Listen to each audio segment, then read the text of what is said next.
باللہ من الشیطان الرجیم بسم اللہ الرحمن الرحیم الحمد للہ الذی نور قلوب العارفین بنور معرفتہ واثبت فؤاد انبیائہ واولیائہ بقصص الانبیاء والمرسلین واکمل ایمان المسلمین والمؤمنین بولایت علی امیر المؤمنین علیہ السلام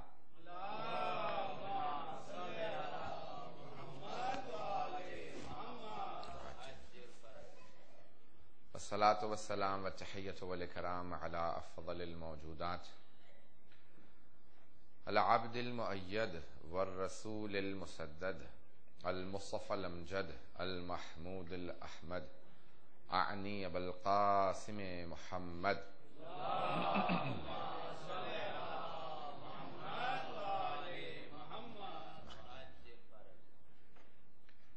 وعلى روحه ونفسه وسهره ووسيه سید الاتقیاء والاصفیاء مولا الموالی امام المتقین علی بن ابی طالب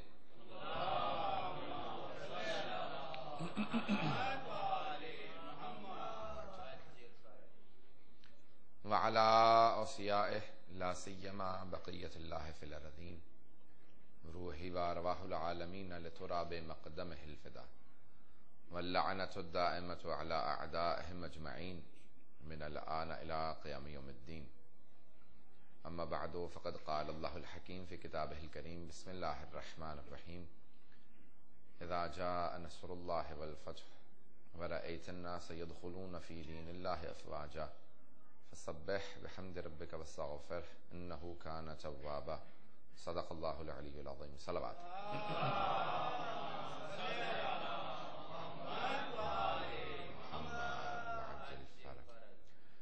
سورہ نصر کو انتخاب کیا ہے سلسلہ مجالس کے لیے، سلسلہ کی دوسری مجلس ہے۔ کل پہلی آیت یعنی بسم اللہ الرحمن الرحیم سے متعلق کچھ مطالب پیش کیے تھے کہ قرآن کے اندر سب سے زیادہ دہرائے جانے والی تذکر کے طور پہ جو آیت نازل ہوئی ہے وہ بسم اللہ الرحمن الرحیم ہے، جسے بسملہ کہا جاتا ہے، اس کے 5 کلمات اور اس سے متعلق ایک بحث پیش کی۔ اللہ سبحانہ وتعالیٰ نے اس آیت کے اندر کہا اذا جاء نصر اللہ والفتح، یہ پہلی آیت بسم اللہ کے بعد اذا جاء نصر اللہ والفتح۔ کچھ لوگوں نے کہا ہے کہ یہ قرآن کا آخری سورہ ہے، سورہ مائدہ کے بعد نازل ہوا ہے، جب اعلان غدیر ہو گیا ہے تو اس کے بعد یہ سورہ نازل ہوا۔ اور کچھ نے کہا کہ نہیں، فتح مکہ کے وقت نازل ہوا ہے، تو بہرحال جس کیفیت میں بھی ہوا ہو آخری سوروں میں سے ایک سورہ ہے، مدنی سورہ کہلاتا ہے، جہاں خدا نے وعدہ کیا ہے رسول خدا صلی اللہ علیہ وآلہ وسلم سے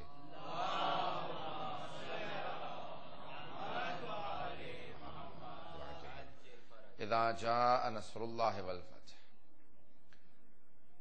کہ جب اللہ نے وعدہ کیا کہ اللہ کی طرف سے نصرت بھی آئے گی اور فتح بھی حاصل ہوگی، نصرت بھی اللہ کی طرف سے ہے، فتح بھی اللہ کی طرف سے ہے، تو قرآن کے اندر 2 فتح کا تذکرہ ہے۔ میں نے کل اشارہ کیا تھا، ایک ہے فتح مکہ کا اور دوسرا صلح حدیبیہ، جہاں پہ اللہ نے یعنی پورا سورہ فتح نازل کیا، سورہ نمبر 49 قرآن کے اندر، جہاں پہ 48واں سورہ، جس کے اندر خدا نے پورا کا پورا اشارہ کیا اس بات کی طرف کہ یہ جو صلح حدیبیہ ہے یہ بھی اللہ کی طرف سے فتح ہے۔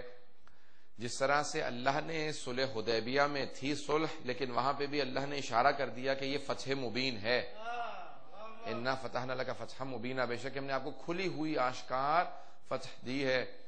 اسی طرح سے اس کے بعد پھر فتح مکہ ہے، اسی طرح سے صلح امام حسن کے اندر اللہ سبحانہ وتعالیٰ نے ایک فتح مبین دی ہے کہ جس کا نتیجہ کربلا میں نظر آ رہا ہے کہ جو کچھ امام حسن مجتبیٰ نے کہا تھا وہ پورا ہوا، تو امام حسین علیہ السلام کے اس معرکہ کربلا کے اندر پورا ہوا۔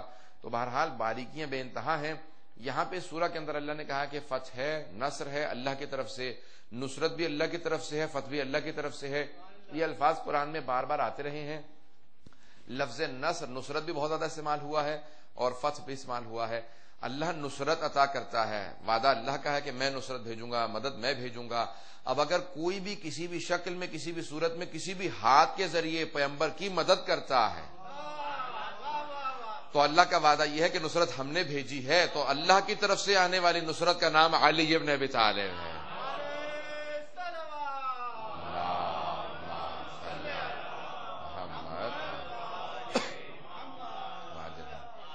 کہ اللہ نے ہر جگہ پہ کہا بدر میں بھی اگر ہم نے آپ کو نصرت بھیجی ہے تو وہ علی بن ابی طالب کی. اس لیے بہت سے علماء نے بحث کی ہے کہ جب یہ پیغمبر نے فرمایا نا کہ 70 ملائکہ نازل ہوئے تھے مسلمانوں کی طرف سے جنگ کرنے کے لیے بدر میں, تو سوائے امیر المؤمنین کے اور کوئی بولنے والا نہیں تھا. آپ نے یا رسول اللہ ملائکہ کے بھیجنے کی کیا ضرورت تھی, ہم خود ہی جنگ کر لیتے. تو آپ نے فرمایا کہا کہ یا علی جتنے بھی اللہ نے ملائکہ بھیجے تھے سب آپ ہی کی شکل میں بھیجے تھے, تو اللہ بھی اگر نصرت بھیجتا ہے تو امیر المؤمنین کی شکل میں بھیجتا ہے. ایک تو خود علی بن ابی طالب ہر دشمن کو ہر جگہ نظر آ رہے ہوں گے, پھر اوپر سے اللہ نے بھی جو ملائکہ بھیجے وہ علی کی شکل میں, تاکہ اللہ نے کہا کہ سب پہ آج سے ایک بات واضح ہو جائے کہ جو اللہ کی طرف سے اللہ کا نمائندہ ہے اسلام کی نصرت کے لیے وہ علی ابن ابی طالب کی شکل میں ہے.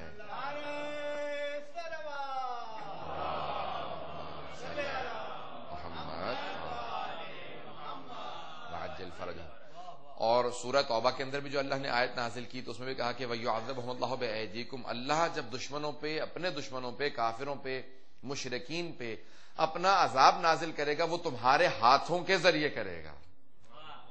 میں واضح کر پا رہا ہوں کہ نہیں؟ وَيُعَذِّبُهُمُ اللَّهُ بِأَيْدِيكُمْ سورہ توبہ کی آیت ہے وَيُعَذِّبُهُمُ اللَّهُ بِأَيْدِيكُمْ, اللہ عذاب نازل کرے گا تو تمہارے ہاتھوں, یعنی کسی کا کوئی ایسا ہاتھ ہونا چاہیے کہ جب میدان جنگ میں چل رہا ہو تو اللہ کہے کہ میں اس کے ہاتھ کے ذریعے سے جہنم میں پہنچاتا ہوں. اسی لیے پیغمبر اسلام نے کہا تھا کہ علی قسیم الجنت والنار, علی جنت و دوزخ کا تقسیم کرنے والے, جنت بھی علی کے ہاتھوں جائے گی, جہنم بھی علی کے ہاتھوں جائے گی. تو جو چاہوں گا تو کہا کہ انہی کی تلوار کے پانی کا نام جہنم ہے. اور جب امیر المؤمنین سے سوال کیا کہ یا علی آپ نے جنگ کیوں کی ہے, رسول خدا نے جنگ کیوں نہیں کی ہے, توجہ چاہوں گا, کیا رسول خدا نے اپنی پوری زندگی تلوار نہیں اٹھائی سوائے جنگ حنین کے. حنین میں بھی کیونکہ جان کا بچانا واجب ہے, وہاں پہ کفار نے حملہ کیا تھا پیغمبر اسلام کو, وہ چاہتے تھے کہ وہاں پہ قتل کر دیں اور بہت سے صحابہ حسب عادت بھاگ گئے تھے چھوڑ کے. تو پیغمبر اسلام کا دفاع واجب تھا, دونوں طرف سے گھاٹی تھی, امیر المؤمنین آگے کی طرف جنگ کر رہے تھے. پیغمبر اسلام نے واحد جنگ ہے جہاں تلوار اٹھائی کیونکہ جان کا بچانا واجب ہے. اور جب آپ نے تلوار اٹھائی تو پھر اس کے بعد سب, اور جو شعر پڑھا, بلکہ شعر کہا نہیں تھا وہ ہو گیا, کہا کہ لا کذب نبی انا, میں جھوٹا نہیں ہوں بلکہ نبی ہوں, انا ابن مطلب, اور میں عبد المطلب کا بیٹا ہوں. اپنے دادا کی طرف اپنے آپ کو نسبت دی. اور ایک مرتبہ وہاں پہ واضح کروایا تو بہرحال وہاں پہ تلوار اٹھائی, تو اس کے علاوہ کہیں تلوار نہیں اٹھائی. ہمیشہ پیغمبر اسلام امیر المومنین کو آگے بھیجا کرتے تھے, تلوار نہیں اٹھاتے تھے. تو امیر المومنین سے سوال کیا گیا, کہا یا علی رسول خدا نے تلوار کیوں نہیں اٹھائی؟ کہا تم نے قرآن نہیں پڑھا؟ کہا قرآن میں رسول خدا کی تلوار کا تذکرہ نہیں ہے. کہا نہیں, قرآن میں سورہ انبیاء کے اواخر میں آیت ہے وما ارسلناک الا رحمۃ للعالمین, ہم نے آپ کو پورے عالمین کے لیے صرف رحمت بنا کے بھیجا ہے. کہا جس کو اللہ نے رحمت بنا کے بھیجا ہو, رحمت کا تقاضا یہ ہے کہ تلوار نہ چلے. تو چاہوں گا سارے مجمع کی, کہا رحمت کا تقاضا یہ ہے کہ تلوار نہ چلے. تو کہا یا علی پھر آپ نے تلوار کیوں چلائی؟ کہا رسول خدا رحمت الہی تھے, میں جلال الہی ہوں. کہا میں جلال الہی ہوں اس لیے تلوار کا چلنا میرے ہاتھوں لازم تھا اور ان کے ہاتھ سے رکنا لازم تھا. کہا رحمت کے تقاضے اور ہیں, جلال الہی کے تقاضے اور ہیں.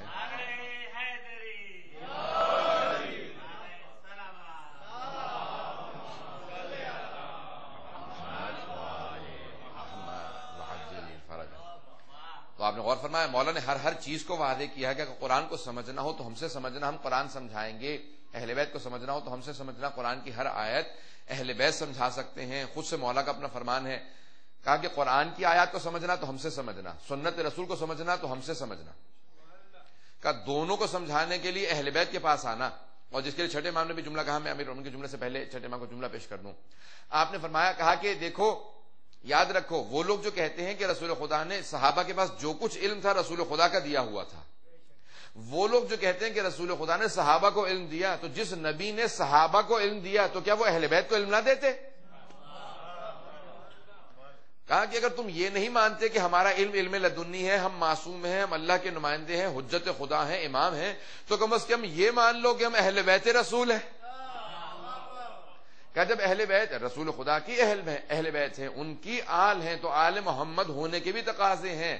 جب رسول خدا مثالی نبی ہیں اور اپنی امت کو صحابہ کو علم دے رہے ہیں تو پھر مثالی باپ بھی ہیں, مثالی نانا بھی ہیں. تو کہا رسول خدا مثالی نانا ہے، مثالی جد ہیں، اس لیے انہوں نے اپنی آل کو بھی علم دیا ہوگا. کیا کم از کم یہی مان لو ہم اہل بیت کو رشتوں کی وجہ سے نہیں، اللہ کا نمائندہ ہونے کی وجہ سے مانتے ہیں. اگر بات واضح ہو رہی ہو، اس لیے نہیں، یعنی سید الشہداء نے جو جملہ کہا ہے میدان کربلا میں، کہا میں نمائندہ خدا ہوں، حجت خدا ہوں. کیا اگر نہیں مانتے تو رسول خدا کو مانتے تو تمہارے نبی کا نواسا ہوں. یہ ثانوی حیثیت ہے. حقیقت یہ ہے کہ میں حجت خدا ہوں، میں اللہ کا نمائندہ ہوں، میں زمین پہ اللہ کی حجت ہوں، اللہ کا نمائندہ ہوں، امام ہوں، خلیفہ برحق ہوں. کہ یہ سارے عہدے ہیں اور ساتھ ساتھ میں نواسا رسول بھی ہوں. صرف نواسا رسول ہونے کی اگر بات واضح ہو گئی ہو، یہ صرف نواسا رسول ہونے کی حیثیت نہیں ہے، یہ ثانوی حیثیت ہے. تاکہ کوئی یہ نہ کرے کہ کل اگر کوئی رشتہ جوڑ لے تو کہے کہ اگر ان کا رشتہ تھا تو میرا بھی رشتہ تھا. تو کہا رشتوں کی وجہ سے نہیں ہے، رشتوں کی وجہ سے بھی ہے. کا رشتہ بھی ہے، ہی نہیں ہے. اگر رشتہ ہی نہیں ہے، رشتہ بھی ہے. ہی میں اور بھی میں بہت فرق ہے. تو کچھ لوگ رشتے ہی کی وجہ سے کہہ رہے تھے کہ دیکھو ہمارا بھی رشتہ بن گیا ہے، ہم نے بھی رشتہ جوڑ لیا ہے. تو کہا وہ اور ہیں، لیکن جن کو اللہ ہمارا رشتہ وہاں سے تھا، یہ لازم و ملزوم ہے. نور کے رشتے اور ہیں، دنیاوی رشتے اور ہیں.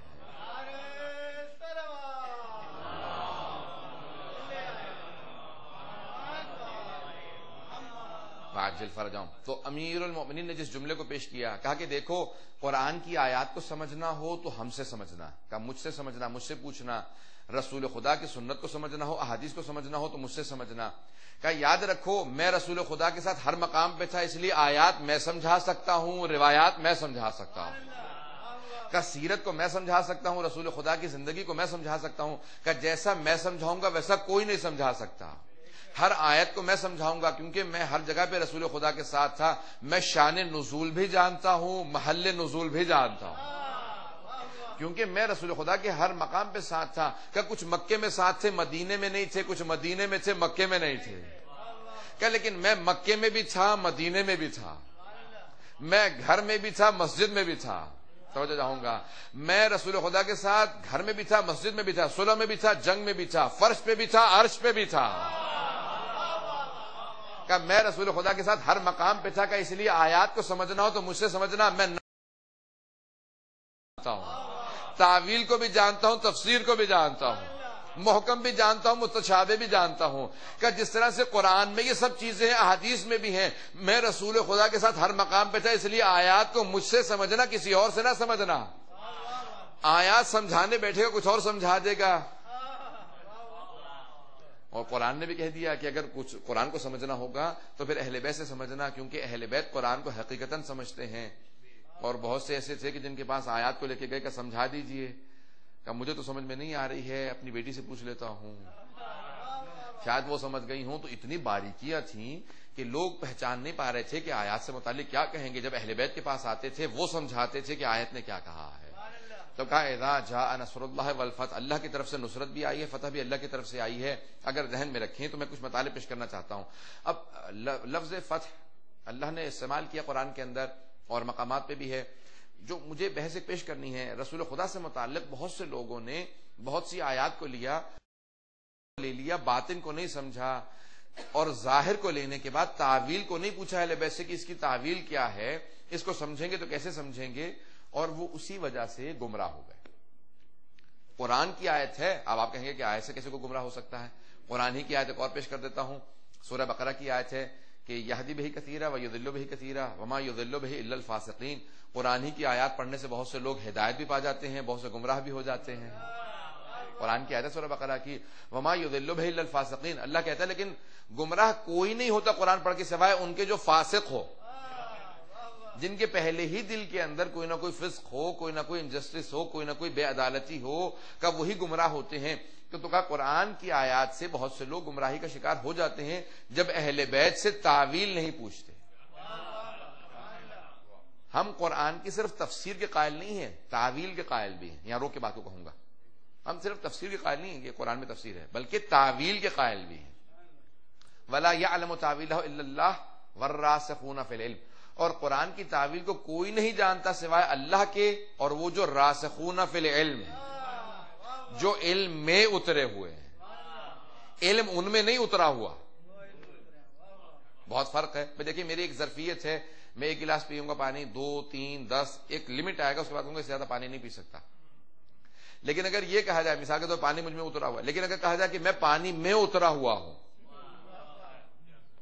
میں وعدہ نہیں کر پا رہا ہوں، اگر پانی میں اترا ہوا ہوں، اگر میں پانی پیوں گا پانی مجھ میں اترا ہے تو ایک لمٹ ہے، اس کے بعد پھر پانی میں نہیں پی سکتا. لیکن اگر میں پانی میں کھڑا ہوں، پانی میں اترا ہوا ہوں، تو یہ معلوم نہیں ہے، اس کمرے کے برابر بھی ہو سکتا ہے، سمندر کے برابر بھی ہو سکتا ہے.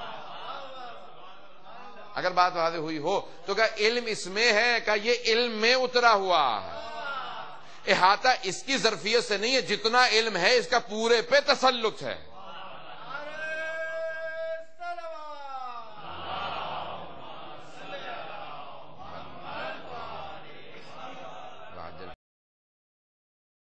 راسخون فی العلم، علم میں اترے ہوئے ہیں. اس لیے امیر المومنین فرماتے ہیں، کہا کہ ہر چیز کا ایک ظرف ہے الا وعاء العلم، سوائے علم کی ظرفیت کے. بہت بڑا جملہ مولا کا نہج البلاغہ میں فرماتے ہیں ہر چیز کی ایک ظرفیت ہے، کہ اس کے بعد اس کی ظرفیت بھر جاتی ہے سوائے علم کے. الا وعاء العلم، سوائے علم کے، کہ جتنا علم حاصل کرتے جاؤ گے ظرفیت بڑھتی چلی جائے گی، کبھی کم نہیں ہوگی. اس لیے انسان کے علم کی کیپیسٹی نہیں، کہ علم کی اپنی کوئی کیپیسٹی نہیں ہے، اس لیے علم سے وابستہ رہو. اور رسول خدا نے کہا علم کی سب سے بڑی علامت علی ہے. تو آئیں جو میں پیش کرنا چاہ رہا ہوں کہ آیات ہی سے بعض افراد پڑھنے کے بعد گمراہ ہوئے اور کہا کہ نہیں یہ آیت لکھی ہوئی معاذ اللہ استغفر اللہ رب اللہ، تو ہم نے آیت کو ماننا ہے. آیت ذرا پیش کرتے ہیں کہ آیت سے کیسے کوئی گمراہ ہو سکتا ہے. اس سے پہلے کہ میں اور آگے بڑھوں، میں ذرا تعویل کو پیش کر دوں تاکہ کسی کے ذہن میں کوئی بھی کوئی شبہ باقی نہ رہ جائے کہ تعویل کیا چیز ہے. قرآن کو پڑھنے کے بعد جو سامنے بات آ جائے وہ تفسیر ہے، اور جو سامنے نہ ہو بلکہ سوچنا پڑے کہ اس کا کچھ اور معنی ہوگا وہ تعویل ہے. جو بالکل سامنے کی چیز نہ ہو بلکہ سوچنا پڑے وہ تعویل ہے. ایک دو مثالیں دے دیتا ہوں قرآن میں. مثال کے طور پہ ید اللہ فوق ایدیہم، اللہ کا ہاتھ سب ہاتھوں سے اوپر ہے.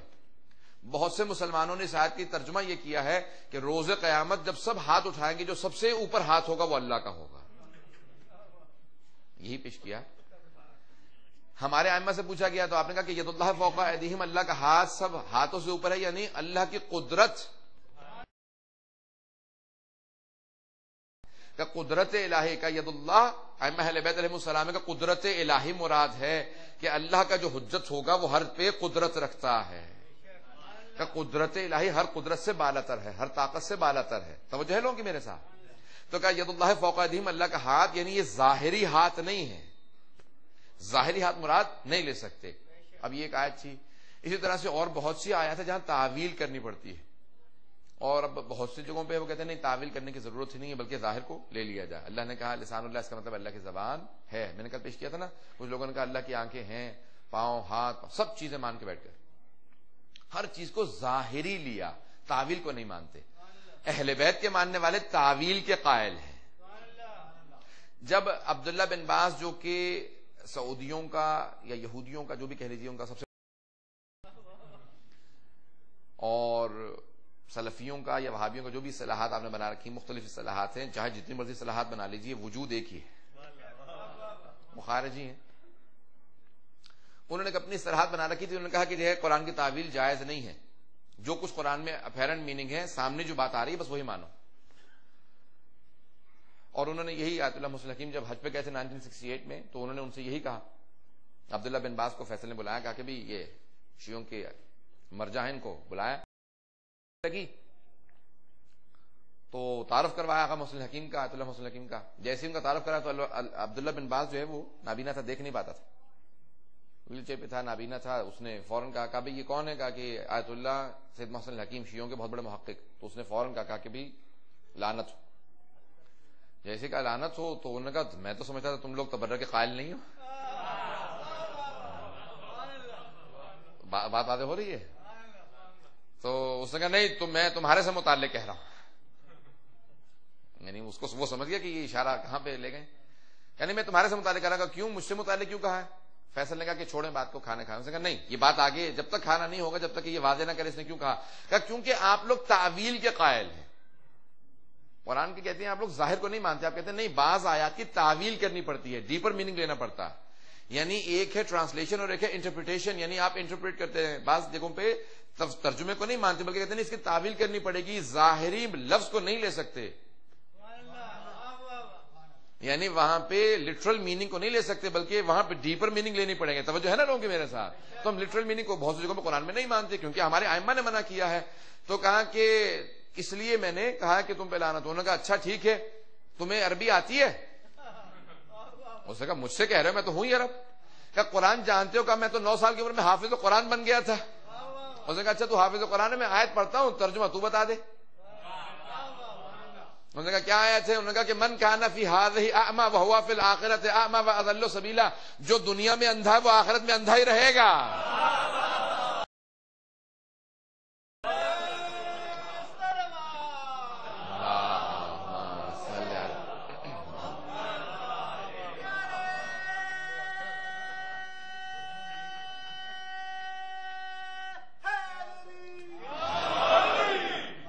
فرمایا آپ نے کہ قرآن کی آیت ہے تو ترجمہ بتا دے.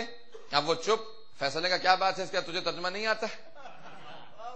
اب کچھ بولنے کے لیے تیار ہی نہیں ہے کہ اگر اس کے ظاہری معنی کو مان لیا جائے کہ جو اس دنیا میں اندھا آخرت میں اندھا رہے گا، تو یعنی یہاں پہ بھی اندھا تھا وہاں زبردستی. تو بہت دیر تک پوچھتا رہا کہ اس کے بعد پھر خود فیصل نے کہا کہ آپ بتائیے آپ لوگ کیا کہتے ہیں؟ کہتے ہیں ہم نے آیت اللہ محمد حکیم نے کہا کہ ہم اس آیت کی تعویل کے قائل ہیں، ترجمے کے نہیں. کہ دنیا میں جو علی کی ولایت کا اندھا تھا، کہ جو بھی دنیا میں علی کی ولایت کا اندھا، جسے علی کی ولایت نظر نہیں آتی، وہ آخرت میں اندھا ہوگا.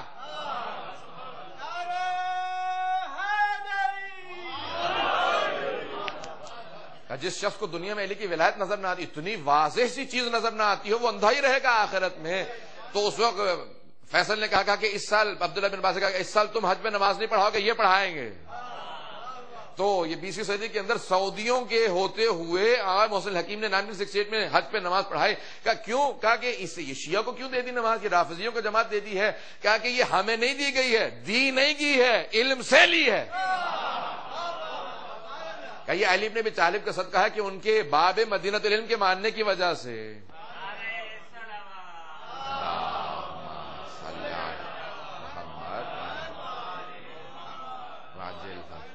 اب سب کے لیے واضح ہو گیا ہوگا. اب یہ تمہیداً ساری کا گفتگو واضح ہو جو میں پیش کرنا چاہ رہا ہوں پوری، کیونکہ آگے بات واضح ہو ہی نہیں سکتی تھی جب تک یہ پچھلی بات واضح نہ ہو جائے.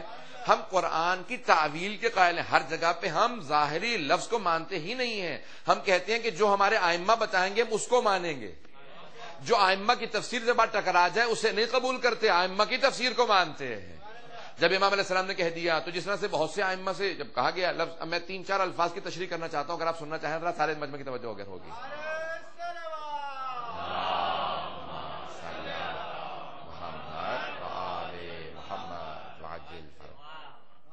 تو ہمارے ائمہ نے فرمایا کہ بہت سے الفاظ کے ظاہری معنی نہیں لیے جا سکتے، وہاں تعویل ضروری ہے، اس کے معنی کو دیکھنا پڑے گا. کہا کہ ظاہری معنی نہیں لیے جا سکتے. اب جو ائمہ بتائیں گے تعویل کس کو معلوم ہے؟ صرف اللہ کو اور راسخون فی العلم کو، سوائے اللہ کے اور 14 کے کوئی نہیں جانتا. صرف 14 جانتے ہیں. جس طرح سے امام سے پوچھا گیا، کہا گیا کہ مولا یہ الف، کہا کہ یہ 28 مقامات پہ جو حروف مقطعات آئے ہیں، اللہ نے یہ حروف مقطعات نازل اس لیے کیے ہیں کہ یہ اللہ اور اللہ کے رسول کے درمیان میں رہے. کہا جس طرح سے کوئی آفیسر اپنے کسی ماتحت کو کوئی پیغام بھیجتا ہے نا، تو بعض اوقات کوڈ ورڈ لکھ دیتا ہے. کہا کوڈ ورڈ لکھ دیا، کہا تاکہ جو پیغام لے جانے والا ہے، جو بیچ میں ایلچی ہے، اسے معلوم نہ ہو کہ کیا گفتگو ہو رہی ہے. کہ یہ کوڈ صرف ان دونوں کو معلوم ہے، کوڈ کیا ہے لانے والے تک کو معلوم نہیں ہے. تو کہا کہ آپ جانتے ہیں؟ کہا ہم اگر قرآن کے وارث ہیں تو جانتے ہیں. کہ ہمارے علاوہ کسی اور کو قرآن کا وارث بتا دو تو اس سے جا کے پوچھ لو. تو کہا کہ مولا یہ کیا ہے؟ کہا یہ 28 مقامات پہ اللہ نے خاص طور سے پیغمبر کو کچھ پیغامات بھیجے ہیں کہ صرف پیغمبر جانتے ہیں یا ہم اہل بیت جانتے ہیں. اگر سننا چاہیں تو چند میں مثال دے دوں گا آپ کو. تو آپ نے کہا الف لام میم. کہا کہ الف کا عدد 1 ہے علم جبر کے لحاظ سے اور ابجد کے لحاظ سے. کہا کہ لام کے 30 ہیں، میم کے 40 ہیں. کہا یہ 71 بنتے ہیں. کہا یہ اللہ نے رسول خدا کو، چھٹے امام نے بتایا، کہا اللہ نے رسول خدا کو بتایا تھا کہ آپ کے بعد بنو امیہ آ جائیں گے. کہ لیکن الف لام میم آل محمد کا دور ٹھیک 71 سال بعد دوبارہ شروع ہو جائے گا. کہ بنو امیہ کی حکومت ختم ہو جائے گی، پھر اس کے بعد دوبارہ جیسے بنی عباس آئیں گے تو اہل بیت کی دوبارہ تقویت کا وقت آئے گا، بنی عباس کو بوکھلائے ہوئے ہوں گے، معلوم نہیں ہوگا کہ 71 برس کا دور ہوگا۔ ٹھیک 71 سال بعد وہ جو پہلا دور تھا معاویہ سے لے کے آخری عمر ابن عبدالعزیز تک کا، ٹھیک 71 سال کے اندر بنو امیہ کی حکومت گر گئی۔ امام نے کہا دیکھو اللہ نے اپنے حبیب سے وعدہ کیا تھا۔ اسی طرح سے جتنے بھی ہیں، جب خود سے متوکل نے پوچھا، امام علی نقل السلام سب کے ذہنوں میں ہوگا، کہا کہ فرزند رسول آپ کہتے ہیں قرآن کے اندر ہر چیز ہے؟ مولانا نے کہا ہاں ہے۔ کہا لیکن تمہارے لیے نہیں ہے، ہمارے لیے ہر چیز ہے، ہم سے پوچھے بغیر تم ہر چیز تک نہیں پہنچ سکتے۔ تو قرآن کی آیت ہے لا رطب ولا یابس الا فی کتاب مبین، کوئی خشک و تر ایسا ہے ہی نہیں جو کتاب مبین میں نہ ہو۔ تو کتاب میں ہے لیکن تلاش کرنے والی نگاہیں چاہیے، امامت کی آنکھ چاہیے، ہم بتا سکتے ہیں۔ تو کہا بتائیے ذرا قرآن سے کربلا نکال کے دکھائیے۔ تو آپ نے کہا سورہ مریم کو نہیں پڑھا؟ اس کے اندر ہے کاف ہاں یا عین صاد، سب کے ذہنوں میں ہے، صرف اشارہ کرتے ہوئے آگے بڑھ رہا ہوں۔ امام نے کہا ان 5 حروف مقطعات کے اندر کربلا موجود ہے۔ اس نے کہا مجھے سمجھائیے۔ کہا کاف ہاں یا عین صاد، کہا کہ کاف کربلا کے لیے ہے، ہاں ہلاکت کے لیے، شہادت کے لیے ہے، یہ یزید کے لیے ہے کہ سبب شہادت یزید ہوگا، عین عطش یعنی پیاس کے لیے ہے، اور صاد صبر کے لیے ہے۔ امام نے کہا یہ ان الفاظ کے حروف مقطعات کے ذریعے سے اللہ ہر چیز پیغمبر کو دیتا رہا ہے، کہ ہم وارث قرآن ہر چیز کو جانتے ہیں، کہ اللہ نے رسول خدا کو بتایا اور وارث قرآن جانتا ہے، اس کے علاوہ کوئی نہیں جانتا کیا کچھ۔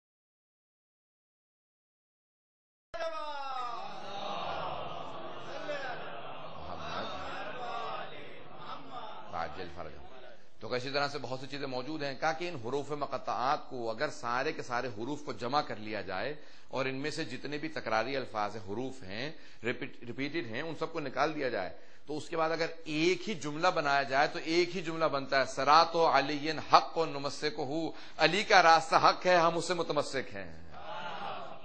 علی کا راستہ حق ہے تو صراط علی حق، بے شک علی ہی کا راستہ حق ہے۔ تو کہ یہ حروف مقطعات سے بنتا ہے۔ حضرات مجھے جو ساری تمہید باندھا تاکہ 2-3 جملوں کی مجھے وضاحت کرنی ہے۔ بہت سے الفاظ سے قرآن کی ان آیات سے لوگوں نے ایک آج تک گمراہی پھیلا رکھی ہے کہ معاذ اللہ خود پیغمبر اسلام کی بہت سی چیزوں کا انکار کرتے ہیں۔ وقت اسے گزر رہا ہے، میں پیش کرنا چاہ رہا ہوں، اس کے بعد چند ایک معجزات پیش کرنا چاہتا ہوں پیغمبر اسلام کے، تاکہ بات واضح ہو کہ اہل بیت کے بغیر قرآن کی آیات کو سمجھنا ناممکن ہے۔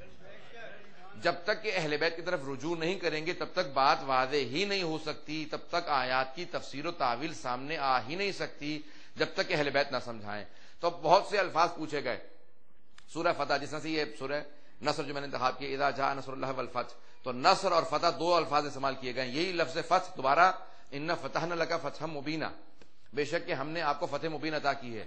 اور وہاں پہ آگے جانے کے بعد اللہ کہتا ہے کہ اور اللہ ویغفر اللہ ما تقدم من ذنبک وما تأخر، بے شک کہ اللہ آپ کی گزشتہ اور آئندہ کے سارے معاذ اللہ، جب ترجمہ اگر یہ کیا جائے، ظاہری ترجمہ کیا جائے، اللہ سابقہ اور آئندہ لاحقہ سارے گناہوں کو آپ کے معاف کر دے گا۔ اب ترجمہ سب نے یہی کیا ہے، جو دوسرے مسلمان ہیں، ہمارے جو دوسرے بھائی ہیں، جتنے بھی مکتب فکر ہیں، وہ یہ کہتے ہیں کہ یہاں پہ ترجمہ یہ ہے کہ ما تقدم من ذنبک وما تأخر، ذنب گناہ کو کہا جاتا ہے، کہا ما تقدم من ذنبک وما تأخر، جو آپ پہلے گناہ کر چکے ہیں اور جو آئندہ کرنے والے ہیں، اللہ سارے گناہوں کو معاف کر دے گا۔ امام سے پوچھا گیا، کہا مولا یہ کون سے گناہ تھے جو اللہ نے کہا کہ ہم آپ کے پچھلے گناہ معاف کرتے ہیں، آئندہ گناہ معاف کرتے ہیں؟ کہا پہلی بات یہ ہے کہ ذنب کے معنی صرف گناہ کے نہیں ہوتے، توجہ چاہوں گا سارے مجمع کی۔ کہا اولن تو ذنب کے معنی صرف گناہ کے نہیں ہوتے ہیں، بہت سے ایک ایک لفظ کے کئی معنی ہیں۔ تو کہا کہ وہ آیت کے معنی جو اللہ نے مراد لیے ہیں اگر تمہیں نہیں سمجھ میں آئے تو اہل بیت سے پوچھ لو، اپنے پاس سے ترجمہ نہ کرو، اہل بیت سے پوچھو۔ کہ دوسرے اللہ یہاں پہ اگر حکم دے رہا ہے، کہا کہ ما تقدم من ذنبک وما تأخر، آئندہ آنے والے سارے گناہوں کو معاذ اللہ معاف، تو یعنی پیغمبر سے تکلیف اٹھا لی گئی ہے، ذمہ داری اٹھا لی گئی ہے، رسپانسبلٹی اٹھا لی گئی ہے، جبکہ یہ کسی نے نہیں کہا۔ اللہ تو حکم دے رہا پیغمبر اسلام کو کہ آپ اپنی ذمہ داری کو پورا کرتے رہیں۔ اگر یہ اللہ نے کہہ دیا ہوتا کہ آئندہ سے کوئی ذمہ داری نہیں، نبوت کی ذمہ داری ختم، تو پھر اللہ کہہ سکتا تھا آئندہ جو مرضی کیجیے، ہم نے سارے اٹھا لیے۔ کہ ذمہ داری اٹھائی نہیں گئی ہے، نبوت پھر بھی باقی ہے، نبوت کو پہنچانا پھر باقی ہے۔ تو کہا معنی کیا ہے پھر یہاں پہ؟ سب کی توجہ ہے میرے ساتھ، میں پیش کرنا چاہ رہا ہوں کہ معنی کیا ہے ذنب کے یہاں پہ؟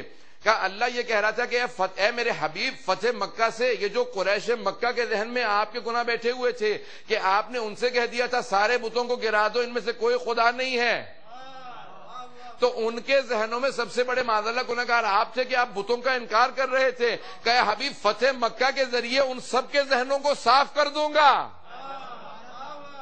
اپنی بات واضح ہوئی ہے نہیں ہوئی ہے؟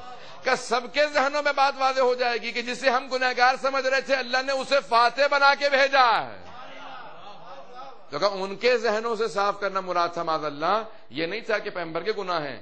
کہ بعض آیات اور بعض ایک دوسرے کی تفسیر کرتی ہیں، اگر الگ الگ دیکھو گے تو کنٹرڈکشن نظر آئے گا، تضاد نظر آئے گا. جب ساتھ رکھو گے تو تضاد ختم ہو جائے گا. کہ جب اللہ نے معصوم قرار دے دیا پھر گناہ کا تعلق نہیں رہ جاتا. بات اگر واضح ہو رہی، میں زیادہ تشریحات میں نہیں جا سکتا ہوں کیونکہ میں چند ایک آیات کی تفسیر کرنا چاہ رہا ہوں، یہاں پہ تعویل پیش کرنا چاہ رہا ہوں. تو بہت سے افراد نے ظاہری معنی لیا اور کہا کہ معاذ اللہ خود پیغمبر اسلام معاذ اللہ خود ہی گنہگار تھے. میری ایک مرتبہ بحث بھی ہو رہی تھی کسی صاحب سے یہیں آپ کے نارتھ امریکہ میں، بلکہ کچھ مومنین نے رکھی تھی. تو میں نے ان سے کہا کہنے لگے آپ کیوں نہیں مانتے ہمارے والوں کو؟ میں نے کہا کیونکہ ہمارے ہاں رسول خدا کے وسیع کے لیے شرط یہ ہے کہ معصوم عصمت شرط ہے. تو وہ دلیل پیش کرنے لگے، کہنے لگے خود رسول خدا تو خود ہی معصوم نہیں تھے معاذ اللہ، اور وہ آیات لے کے آنے لگے. میں انہی 3 آیات کا یہاں پہ انہوں نے کہا کہ معاذ اللہ نے خود رسول خدا کو قرآن میں ڈانٹ پلائی ہے، کہا کہ آپ تو خود گنہگار ہیں. تو میں نے کہا کوئی ایک آیت پیش کر دیجیے، میں اس کی تفسیر پیش کر. حضرات واضح ہو رہی ہے بات؟ ہمارا عقیدہ کیا ہے؟ میں یہی واضح کرنا چاہ رہا ہوں کہ اہل بیت علیہ السلام کے ماننے والوں کا عقیدہ کیا ہے اور دوسروں کا عقیدہ کیا ہے. اہل بیت سے متعلق تو چھوڑیے، خود پیغمبر سے متعلق، خود معاذ اللہ رسول خدا سے متعلق جو لوگوں نے ذہن میں بٹھا رکھی باتیں. تو میں نے کہا کہ بتائیے میں کہاں پہ معاذ اللہ استغفر اللہ رب اللہ کہ اللہ نے کہاں ڈانٹا ہے؟ کہا کہ سورہ عبس کو لے لیجیے، سورہ نمبر 80 ہے، سورہ نمبر 80. عبسا وتولی ان جاء العمى وما يدرك لعله يزكى ويذكر فتنفعه الذكرى. یہ قرآن کی آیات ہیں، اس نے پڑھی. کہ عبسا وتولی، عبسا یعنی عبوس کہتے ہیں یعنی غصے میں چہرہ بنا لینا، وتولی اور منہ پھیر لینا. عبسا وتولی، اس نے غصے کا منہ بنایا، وتولی اور رخ پھیر لیا. ان جاءہ الاعمى، جب اس کے پاس ایک نابینا آیا. یہ آیات ہیں. تو وہ کہنے لگے بھئی یہ خود معاذ اللہ خود رسول خدا کو کہا ہے یہاں پہ. میں نے کہا اولاً اگر اس میں دیکھیں تو غائب کے صیغے ہیں. اس نے منہ بنایا، اس نے منہ پھیر لیا جب اس کے پاس کوئی نابینا آیا. اللہ جب بھی رسول خدا کی بات کرتا ہے قرآن میں تو کہتا ہے آپ، کیونکہ پیغمبر کے قلب پہ قرآن نازل ہو رہا ہے. تو اللہ کو جب بھی رسول خدا سے مخاطب ہوتا ہے تو کہتا ہے آپ. وہ کہہ کے بات نہیں کرتا. میں واضح نہیں کر پا رہا ہوں کہ کسی بھی مقام پہ بہت لوگ پہنچ گئے ہیں کہ کسی بھی مقام پہ قرآن کے اندر جب بھی اللہ رسول خدا سے مخاطب ہوتا ہے کہتا ہے کہ آپ. وَلَسَوْفَ يُعْطِيكَ رَبُّكَ فَتَرْضَىٰ، اے میرے حبیب آپ کا رب آپ کو اتنا دے گا کہ آپ راضی ہو جائیں. صحابہ وہ ہیں کہ جو اللہ کو راضی کرنے کی کوشش کرتے رہے، اور رسول خدا وہ ہیں کہ جن کے لیے اللہ کہے کہ میں روز قیامت آپ کو اتنا حق شفاعت دوں گا. جب تک آپ راضی نہ ہو جائیں اللہ آپ کو حق شفاعت دیے رکھے گا. میں نے کہا ہمیشہ قرآن کے اندر آپ کہہ کے مخاطب ہوتا ہے، تو پھر آپ لوگوں کی تفسیر کیا ہے؟ میں نے کہا ہمارے ائمہ علیہ السلام نے کہا ہے کہ یہ تیسرے خلیفہ سے متعلق ہے. عبس وتولی ان جاءہ الاعمى وما يدرك لعله يزكى او يذكر فتنفعه الذكرى. میں نے کہا آگے جانے کے بعد دوبارہ پھر مخاطب کے صیغے آ جاتے ہیں کہ میرے حبیب اگر آپ ان کے لیے توبہ کر بھی دیں گے تو اللہ توبہ قبول نہیں کرے گا. میں نے توجہ ہے نہیں ہے؟ تو میں نے کہا یہاں پہ ہے عبس وتولی کہ اس کے پاس اس نے ایک مرتبہ مکروہ سی شکل بنائی اور رخ پھیر لیا. کوئی آدمی پیسے والا تھا جس کو پہنچ گئے حضرات، تو کوئی ایسا تھا جس نے چہرہ پھیر لیا کہ استغفر اللہ ربی واتوب الیہ. مجھ سے کہنے لگے آپ کو دیکھیں کیسا آپ لوگوں دلوں میں بغض بٹھا دیا گیا ہے کہ آپ لوگ صحابہ سے متعلق سوچتے نہیں کہ کیا کچھ کہہ جاتے ہیں. میں نے کہا آپ ذرا record yourself and listen to yourself. میں نے کہا ذرا اپنے آپ کو ضبط کرو یا اپنے الفاظ اور اپنے آپ کو سنو کہ تم کیا کہہ رہے ہو. نہیں ہے پیغمبر سے متعلق برداشت.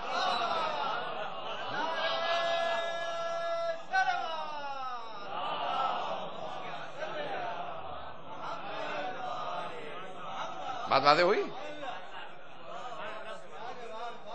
ابھی آپ لوگوں کے دل میں ایسا بوجھ بٹھا دیا گیا وہ صاحب کہنے کے مجھے کہ آپ لوگ کچھ رکھتے ہی نہیں ہیں لوگوں کا، کیسے ہو سکتا ہے ان کے متعلق؟ میں نے کہا آپ سوچئے کہ آپ اپنے الفاظ کو ذرا ضبط کریں، ریکارڈ کریں، ریکارڈ کرنے کے بعد سنیں کہ آپ صحابی سے متعلق تو ہر چیز سننے سے برداشت آپ کو بالکل ہے ہی نہیں، لیکن پیغمبر اسلام سے متعلق فوراً آپ کہیں گے ہاں نہیں اللہ نے معاذ اللہ استغفر اللہ رسول خدا کو ڈانٹا ہے۔ میں نے کہا صحابی کو نہیں ڈانٹ سکتا اللہ۔ اگر اتنی باریکیاں ہیں جہاں پہ جب تک کہ اہل بیت کے پاس نہیں آئیں گے تب تک بات واضح نہیں ہوگی۔ اہل بیت بتائیں گے قرآن کی آیات کی تفسیر کیا ہے، تعویل کیا ہے۔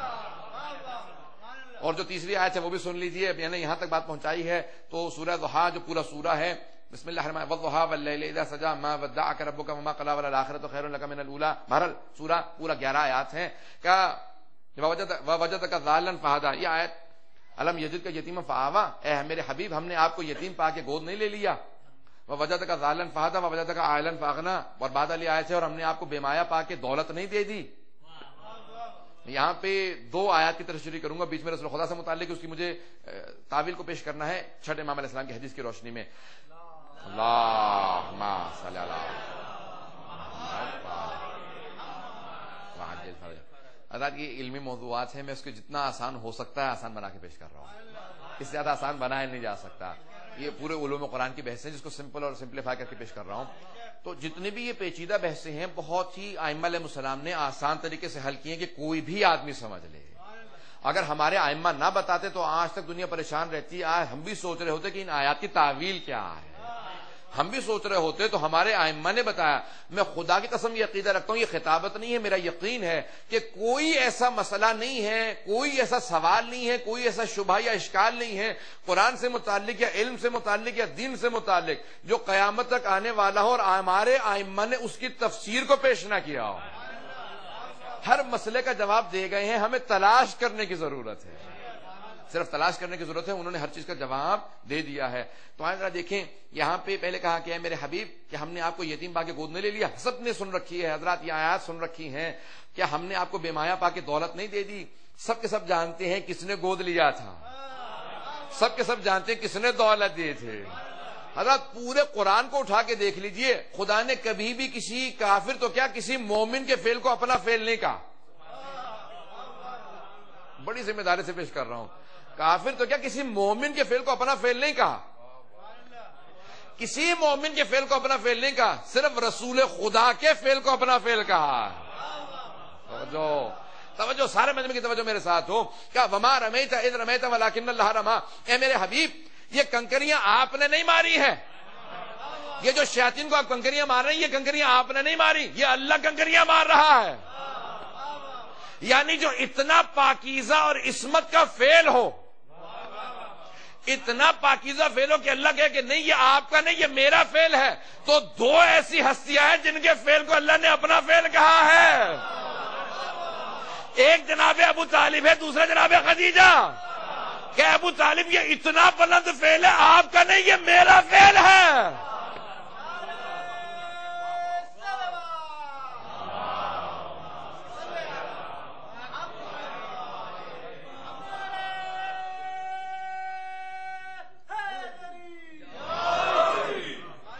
کس محبت سے پالا ہوگا کہ اللہ نے کہا ہے اے ابو طالب یہ آپ کا نہیں یہ میرا فعل ہے، تو کہا کہ یہ اس محبت سے اس اخلاص سے پالا ہے کہ عصمت کا درجہ رکھتا ہے۔ کہا کہ اے ابو طالب یہ آپ نے نہیں یہ میں نے گود لیا ہے، اے خدیجہ یہ دولت آپ نے نہیں دی ہے میں نے دی ہے۔ میں نے کہا کافر تو کیا مومن کے فعل کو اللہ نے اپنا فعل نہیں کہا، نبی کے فعل کو اپنا فعل کہا ہے، تو کہا نبوت سے ملتا جلتا فعل تھا ابو طالب کا،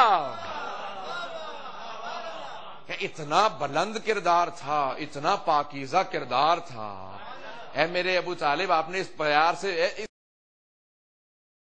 جملے کو پیش کروں گا، اچانک ذہن کے اندر جملہ آیا ہے کہ جملے کو پیش کروں گا۔ حضرات جناب یوسف کے، اور یہ میں نے کسی کتاب سے نہیں لیا ہے، کسی بھی خطابت سے نہیں لیا ہے، میری اپنی کوشش ہے، انشاءاللہ تعالی سارا مجمع ضرور محظوظ ہوگا، محنت کر کے جملہ نکالا ہے۔ حضرات جب جناب یوسف کو ان کے بھائیوں نے کنویں میں ڈالنے کا ارادہ کر لیا، جناب یوسف 12 بھائی تھے، جناب یوسف کو چھوڑ کے 11 تھے، ان کے چھوٹے بھائی بنیامین کو چھوڑ دیجئے، 10 بھائیوں میں آپس میں نزاع ہونے لگا کہ کیا کریں یوسف کا، تو ایک نے کہا کہ کنویں میں ڈال دیتے ہیں، زندہ ڈال دیا جائے۔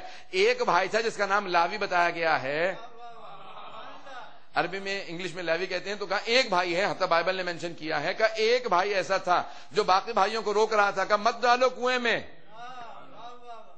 مت میں کی توجہ ہو, ایک بھائی ایسا تھا لاوی, کہا کہ مت ڈالو یوسف کو کنویں میں. محبت کا اظہار کرتا تھا, بار بار کہتا تھا کہ کنویں میں مت ڈالو. محبت کا اظہار پوری زندگی کرتے رہے جناب لاوی. جب جناب یوسف عزیز مصر بن گئے تو کہا کہ دیکھو میرے بعد فرعون آئیں گے, فرائنہ آئیں گے, جمع کا صیغہ ہے فرائنہ جمع فرعون. کہا میرے بعد فرائنہ آئیں گے, خدائی کا دعویٰ کریں گے اور کہنے لگیں گے ظلم کریں گے, تمہارے بنی اسرائیل کے یعنی تمہارے بچوں کو بیٹوں کو ذبح کر دیا کریں, زندہ رکھیں گے. کہا لیکن اللہ میرے اس بھائی لاوی کی نسل سے, اللہ میرے اس بھائی لاوی کی نسل سے ایک نبی کو بھیجے گا جس کا نام موسیٰ ہوگا.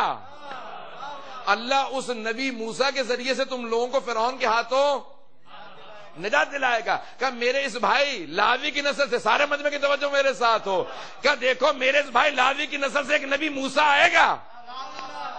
اللہ نے کہا کہ اے یوسف دیکھو تم نبی تھے, میرے نبی یوسف سے محبت کی. پہنچ گئے بہت سے لوگ نہیں پہنچے ہیں. کہا کہ اے یوسف میں تمہاری نسل میں نبوت کو نہیں رکھوں گا, اب لاوی کی نسل میں نبوت رکھوں گا. اس نے اتنی محبت دی میرے نبی کو. لاوی تم نے میرے نبی کو محبت دی, اب میں نے نبوت کو تمہاری نسل میں منتقل کر دیا. اے ابو طالب آپ نے اتنی محبت دی میرے نبی کو, اب میں امامت آپ کی نسل میں.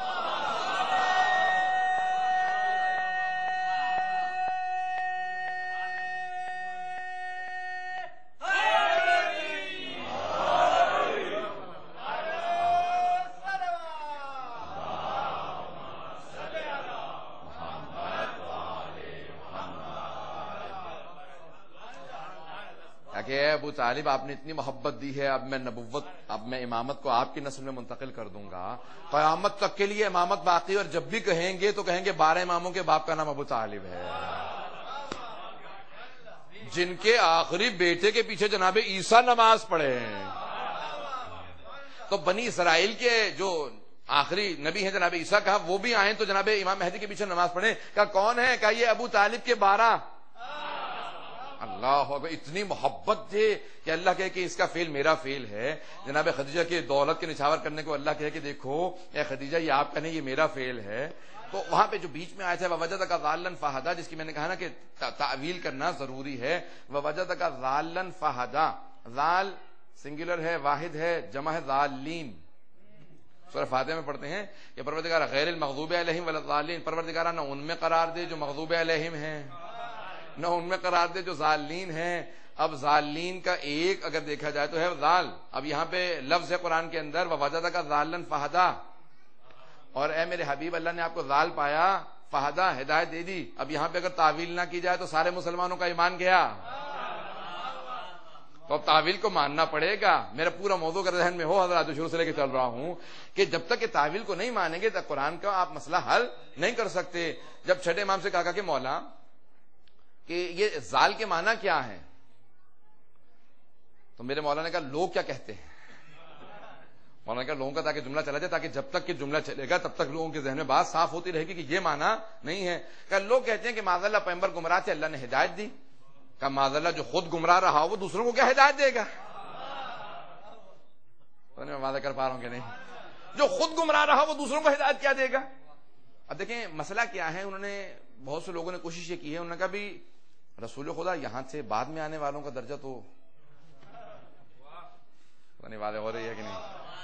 انہوں نے کہا ان کو چڑھا بڑھا کے وہاں تک تو لے جا نہیں سکتے.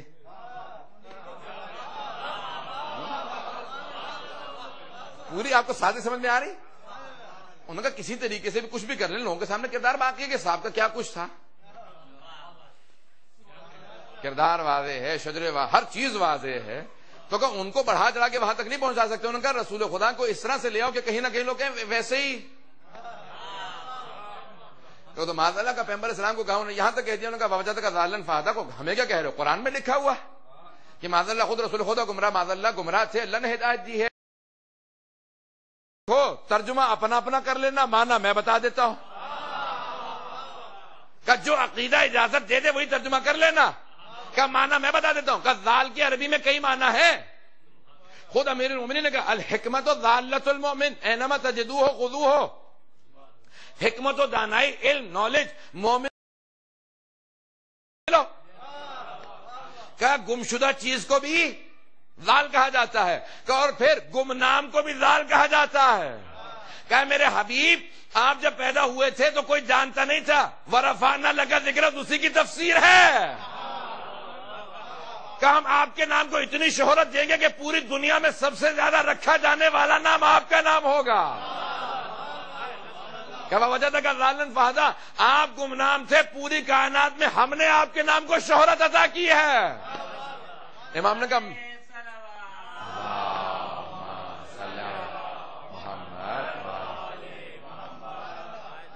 امام نے کہا ایک معنی میں بتا دیتا ہوں، جیسی مرضی ہو ویسا ترجمہ کر لینا. اب جو تمہارا عقیدہ اجازت دیتا ہو کہ رسول خدا کو کیا کہو گے، بات واضح ہو رہی ہے. تو کہا جیسا تمہارا دل چاہے ترجمہ کر لو، ہم معنی بتا دیتے ہیں. اہل بیت کا کہا ہمارا عقیدہ یہ ہے کہ رسول خدا کے نام کو شہرت، معاذ اللہ کبھی گمراہ ہو ہی نہیں سکتے. کہا جو اگر کسی بھی لہجے کے اندر گمراہ رہا ہو، اسی لیے رسول خدا نے کہا کہ عام کسی اور کو کہا ہی نہیں آؤ تم بھی آؤ بتوں کو توڑ لو، بھائی سب کے سب ملیں چلو. فتح مکہ کے وقت یہ نہیں کہا کہ سب کے سب چلیں آؤ بتوں کو توڑ دیتے ہیں، گرا دیتے ہیں. کہا سب پیچھے ہٹ جاؤ. کسی کو بتوں کو توڑنے کی اجازت نہیں. کہا یا رسول خدا یہ سب بت پرستی چھوڑ چکے ہیں، آنے دیجیے. کہا نہیں، صرف علی کو اجازت ہے. تو مجھے چاہوں گا، میں بہت سوچا کرتا تھا کہ یہ سارے صحابہ کو روک دیا، ان کے اندر کے بت ٹوٹ جاتے. جب بتوں کو توڑتے تو سارے بت ٹوٹ جاتے. توجہ چاہوں گا سارے مجمع کی، سارے بت ٹوٹ جاتے، انہی سے توڑوا دیتے. کہا ایسا نہ ہو کہ کہیں بتوں سے آنکھوں سے آنکھیں لڑے، وہ کہیں کہ بدبخت اب تک تو پوچھتا رہا توڑنے آ گیا. تو کہا ایسا نہ ہوگا، اس لیے علی کا انتخاب کیا. کیا بس علی ایک ہے اس لیے ہمارے سارے برادران نے لکھا کہ سارے صحابہ رضی اللہ عنہم. میں نہیں کہہ رہا ان کا عقیدہ ہے، وہ کہتے ہیں سارے صحابہ رضی اللہ عنہم، اللہ سب سے راضی ہو نہ ہو. وہ کہتے ہیں سب سے سوائے ایک کے، وہ ہے کرم اللہ وجہہ.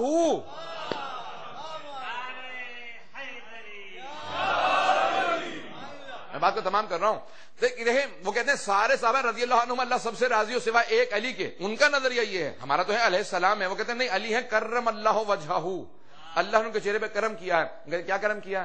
کہ اس اعلان رسالت سے پہلے بھی، اسلام سے پہلے بھی علی کی پیشانی کبھی بتوں کے سامنے نہیں جھکی.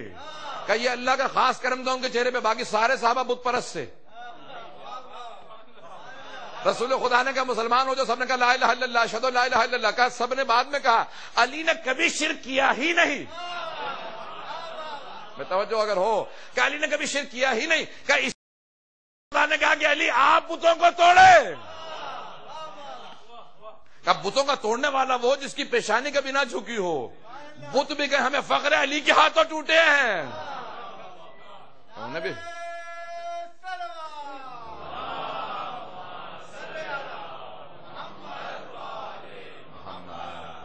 تھوڑا زحمت کرنے آگے ہو جائیں گے، ذرا پیچھے جگہ نہیں ہے تو میں بس مسائل کی طرف آنا چاہتا ہوں.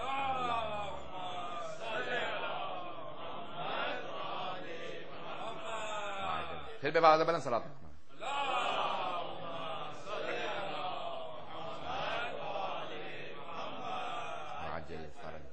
تو قرآن کی آیات کی جب تک کہ ہم تعویل کی طرف غور نہ کریں، اہل بیت سوائے ان کے کوئی تعویل بتا ہی نہیں سکتا. اور جب تک تعویل کی طرف نہیں جائیں گے تو ہمیں بہت سی آیات سے محسوس یہ ہوگا کہ معاذ اللہ گمراہی ہو رہی ہے. قرآن گمراہ کرنے نہیں آیا، ہدایت کے لیے آیا ہے. لیکن جو بھی اہل بیت کو چھوڑ دے گا وہ قرآن سے کبھی بھی ہدایت پا ہی نہیں سکتا. ہدایت ملے گی اسے جو اہل بیت علیہ السلام سے قرآن کو سمجھنا چاہے گا. رات قرآن کے لیے سمجھنے کے لیے ضروری ہے کہ اہل بیت کے پاس آئیں. جو اہل بیت کو چھوڑ کے کہیں اور سے قرآن سمجھنا چاہے گا قرآن نہیں سمجھے گا. یہاں تک کہ کافر آج نے کہا کہ مجھے یہ آیت قرآن سے نکال کے بتا دو، یہ حکم قرآن کی کسی آیت سے بتاؤ.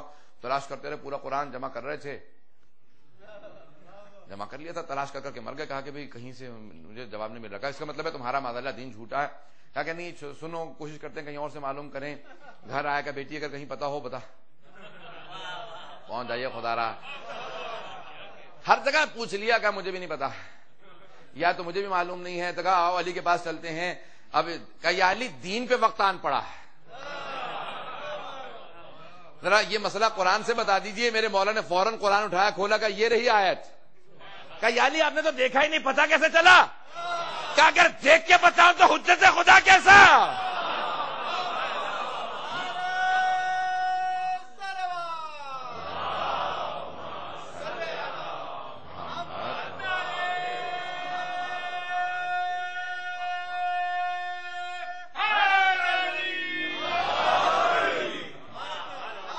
اگر دیکھ کے بتاؤں تو حجت خدا کیسا؟ حضرت میں اپنے الفاظ میں آپ کو ترجمہ کر کے بتاتا ہوں. میرے مولا نے بغیر دیکھے کھولا کہ یہ آیت نہیں پڑھی تھی، کہ کئی مرتبہ پڑھ چکا ہوں. مولا نے کہا اسی میں تو جواب ہے. کہ میرے مولا نے کہا یہاں دیکھ، اس کے اندر یہی الفاظ ہیں، ان سے جواب نکلتا ہے. توجہ توجہ، سارے مجمع کی توجہ میرے ساتھ ہو. میرے مولا نے قرآن کھولا، اب میں اپنے الفاظ کے اندر بتاؤں. میرے مولا نے یہ نہیں دیکھا ذرا صفحہ پلٹوں، قرآن کھولا، آیت نے نکل کے سلام کیا، مسئلے کا حل بتایا کہ یا علی میں اس مرض کا علاج ہوں. تو یہ بات واضح ہو گئی، جب قرآن غاصب کے ہاتھ میں ہو تو حق چھپا لیتا ہے، جب وارث کے ہاتھ میں ہے تو حق بتا لیتا ہے.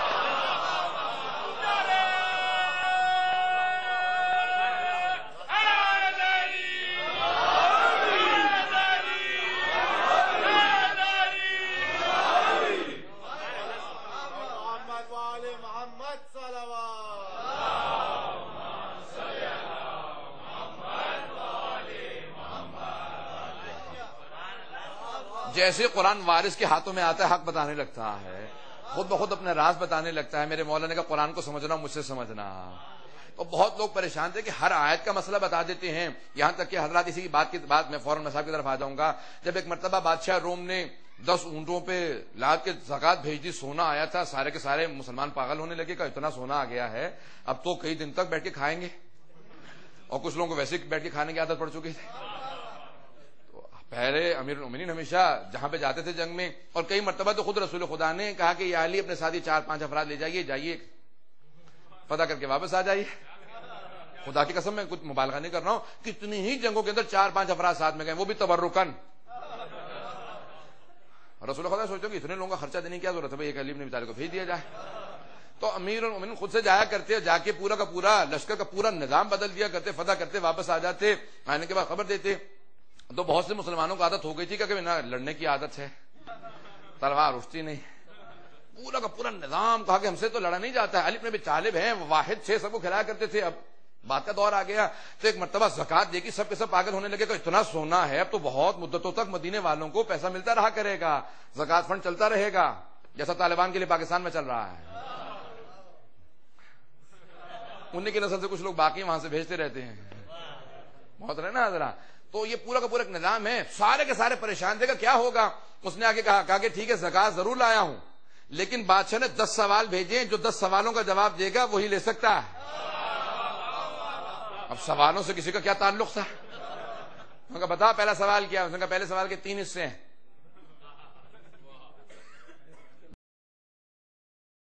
انہوں نے کہا پہلا سوال تو تھوڑا مشکل، دوسرا بتا. ان کا شاید دوسرا والا سوال آسان ہوگا. جب انہوں نے سارے سوال سن لیے تو کہا کہ بات سن، زکات دینی ہے تو دے. یہ سوالوں کا کیا مطلب ہے؟ انہوں نے کہا سنیں، میں زکات بادشاہ کی طرف سے لایا ہوں، میری نہیں ہے. حکم یہی ہے کہ جو سوالوں کا جواب دے گا زکات پہنچانی. انہوں نے کہا دوسرے کے پاس چلے جاؤ. تو ایک صاحب نے کہا کہ حضور جب آپ جواب نہیں دے سکے تو وہ کیا جواب دیں گے؟ انہوں نے کہا لیکن وہ سارے بدلے نکال دے گا میرے. غصے کی وجہ سے پہنچ جائیے خدا رحم. اب بہرحال ہر جگہ پہ سوالات ہوتے رہے لیکن کوئی جواب نہیں ملا. وہاں پہ جناب سلمان فارسی کھڑے تھے. جیسی اس آدمی نے کہا نا، کہا کہ معلوم ہوتا ہے معاذ اللہ استغفر اللہ رب اللہ کا معلوم ہوتا ہے کہ دین جھوٹا ہے. جناب سلمان کا خبردار، دین سے متعلق کچھ نہ کہنا. کہا لیکن کوئی جواب نہیں دے پا رہا. کہا میرے ساتھ چل جہاں ہر سوال کے مسئلے کی مشکل کشائی ہوتی ہے. جناب سلمان لے کے چلے، آئے، دروازے پہ دستک دی. کہا اندر سے کسی کنیز نے آواز دی، کیا بات ہے؟ کہا امیر المومنین کہاں ہے؟ کہا یہودی کے باغ میں کام کرنے گئے. پتہ نہیں توجہ ہے نہیں ہے. اب اس کے ذہن میں فوراً ایک امیج بن گیا. اس نے کہا وہ تخت پہ بیٹھے ہوئے جواب نہیں دے سکے، یہ یہودی کے باغ میں کام کر رہے ہیں، یہ کیسے جواب دیں گے؟ جناب سلمان نے کہا آ میرے ساتھ چل. جیسے ہی لے کے گئے، امیر المومنین پاؤں دونوں گارے میں بھرے ہوئے ہیں، کام کر رہے ہیں، پورے کا پورا باغ اس کے اندر گوڑی کر رہے تھے سارا کا سارا. ایک مرتبہ اس نے کہا کہ یہ میرے سوالوں کے جواب دیں گے؟ میرے مولا نے کہا نہیں، وہ جو بچہ کھڑا ہے وہ تیرے سوالوں کے جواب دے گا۔ امیر ان کے جلال آ گیا کہ میں نہیں تیرے سوالوں کے جواب دوں گا، وہ جو 7 برس کا بچہ کھڑا اس سے جا کے سوالوں کے جواب لے لے۔ اب وہ سمجھ گیا، اس نے کہا اس کی آنکھیں شیر کی آنکھیں۔ شیر کو جلال آیا ہوا بچے کو دیکھا، اب اپنے ذہن میں سوچنے لگا، کچھ بول نہیں رہا تھا، پہلے جواب نے خاموش کر دیا تھا، خاموش کرا تھا، اپنے ذہن میں سوچ رہا تھا یہ بچہ سوالوں کے جواب کیسے دے گا۔ امام حسن مجتبیٰ نے کہا تو سوال پوچھے گا یا میں جواب دوں؟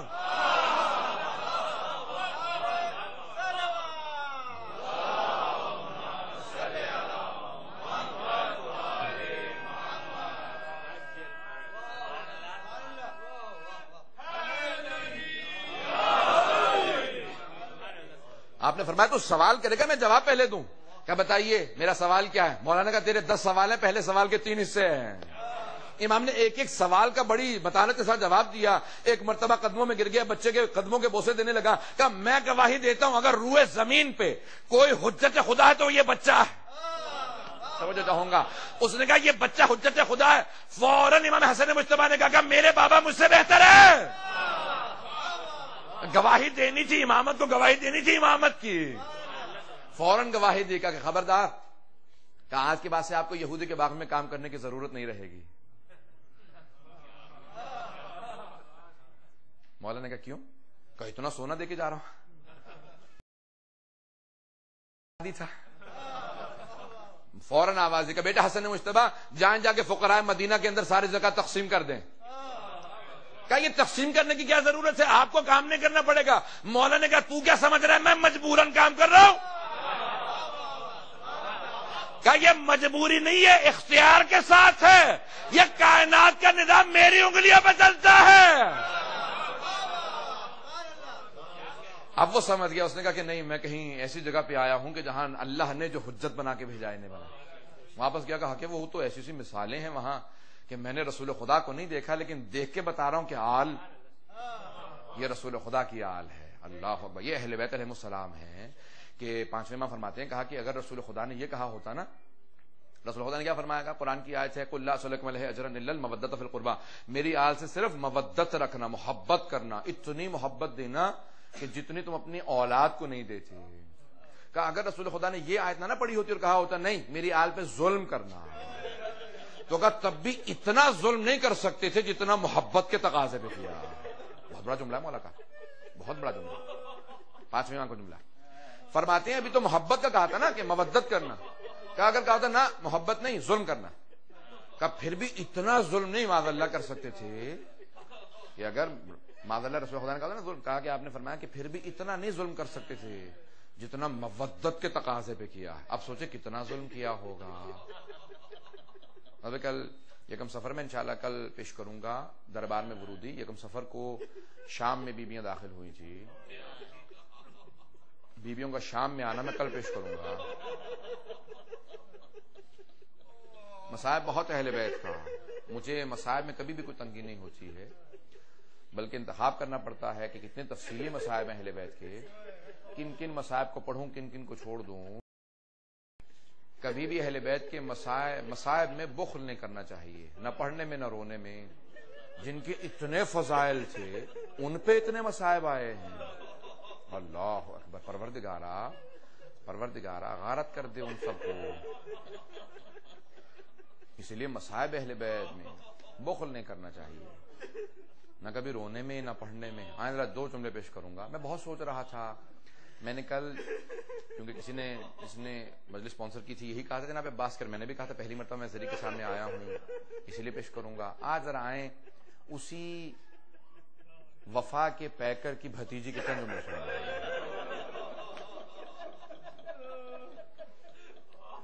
بچے بہت ہوتے ہیں، سب کا اپنا اپنا مقام ہوتا ہے، عظمتیں سب کی اپنی اپنی جگہ پہ، لیکن کوئی ایسی بچی ہو جسے امام حسین محبت میں سکینہ کہتے ہوں، ان کی تسکین کا سبب ہوں، جس سید الشہداء کو رسول خدا آغوش میں لیتے ہوں، وہ حسین ابن علی کسی بچی کو سینے پہ سلاتے ہوں۔ بہت مصائب ہے بچے۔ بہت سے لوگ برداشت نہیں کر پاتے بیوی کے مسائل کو. آئیں ذرا آج بیوی کا پرسہ پیش کریں. کس کو پرسہ پیش کریں گے؟ آج 3 ہستیوں کو پرسہ پیش کرنا، بلکہ 4 کو. پہلے تو خود امام حسین کو کہہ لیجئے کہ مولا آپ کو آپ کی بیٹی کا پرسہ دینے آئے ہیں. دوسرے اس ماں کو جس نے اس بچی کو پالا، ماں سے کہیں بی بی آپ کو پرسہ پیش کرنے آئے ہیں. تیسرے اس پھپھی کو جو ساتھ میں رہی ہیں، اور چوتھے اس امام کو جس نے بچی کو قبر میں اتارا.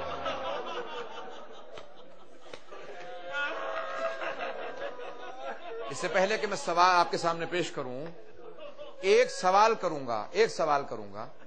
کبھی آپ نے قید خانے میں بھی قیدیوں کو قبریں بناتے دیکھا؟ کبھی کسی کو دیکھا زنجیروں کے ساتھ بچے دفنانے جاتا ہو؟ بھائی میں مسائل پڑھوں گا آج. امام سجاد کہتے ہیں مجھے میری بہن کے سوالوں نے بہت رلایا. میں چند سوال پیش کروں گا. ابھی سے مجھے ماں بہنوں بیٹیوں کی آواز آنے لگی ہے.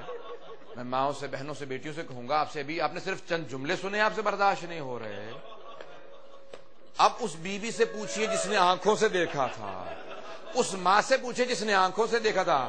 آپ سن کے ایسے رو رہی ہیں جنہوں نے دیکھا تھا. بھئی سلام ہو جناب رباب، سلام ہو آپ کی عظمتوں کو. میں کوئی رخصتی پڑھنا چاہ رہا ہوں اگر برداشت کر پائیں. امام حسین کی 3 رخصتیاں ہیں.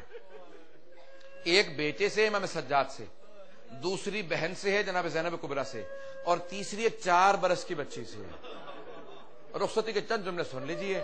اگر برداشت کر پائے تو میں پھر بیوی کے، اگر برداشت نہیں کر پائے تو میں وہیں روک دوں گا. کہ جناب سید الشہداء آئے نا، پہلے خیمے میں سجاد کو ودا کیا، پھر بہن کے پاس آئے ودا کیا.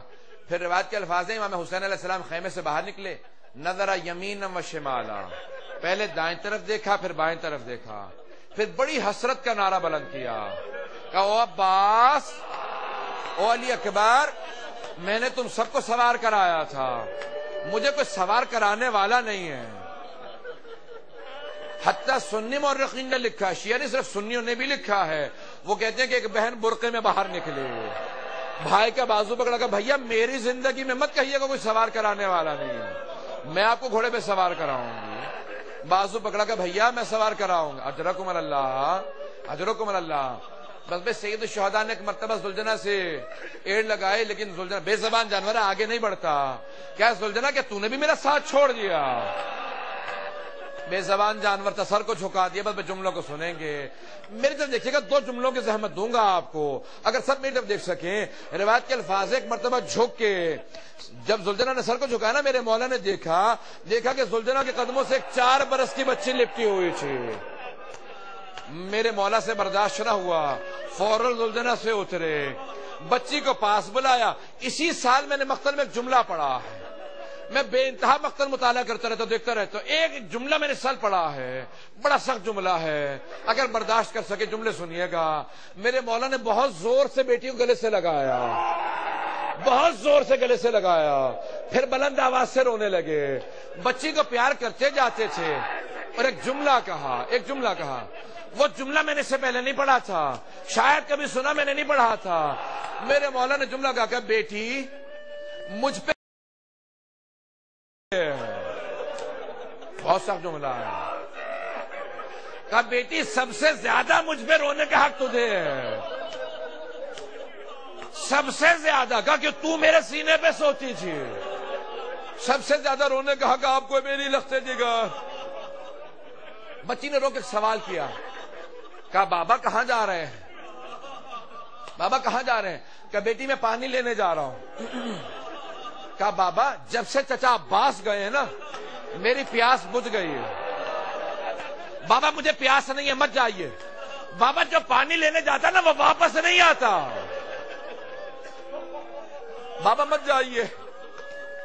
کہا بیٹی قضاء الہی ہے، حتمی وعدہ ہے، اللہ کا قضاء حتمی ہے، بس مجھے جانا ہے.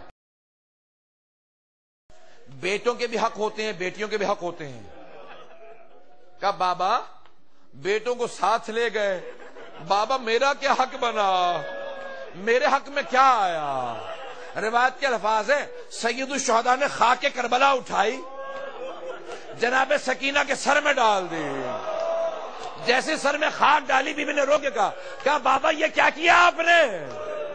کہا بیٹی تیرے حصے میں یتیمی آئی ہے, تیرے حصے میں شام کی قید آئی ہے, تیرے حصے میں اسیری آئی ہے, تیرے حصے میں تماچے آئے. اجرکم اللہ. بھائی مجھے بات سے یہ زیادہ اشارے کر رہے برداشت نہیں ہو رہا. مجھے بعض لوگ اشارے کر رہے, میں بھی پڑھوں گا, 2 جملے سن لیجئے گا. میرے مولا نے پیار کیا. اسی سال جب میں 2 مرتبہ زیارت پہ گیا نا, زیارت پہ ایک واعظ وہاں عراق میں کربلا میں بی کے مسائل پڑھ, ایک مرتبہ انہوں نے جملہ کہا بچی نے کہا بابا میری آخری درخواست سن لو, بابا ذرا کچھ دیر کے لیے لیٹ جاؤ. میرے مولا ریت پہ لیٹے, بچی سینے پہ آئی, کہا بابا آخری مرتبہ پیار کرو. میرے مولا نے دونوں باہیں ڈالی, 4 برس کی بچی کو سینے سے لگا. میری لخت جگر آج رات رونا نا, ماں سے نہ کہنا بابا کے پاس.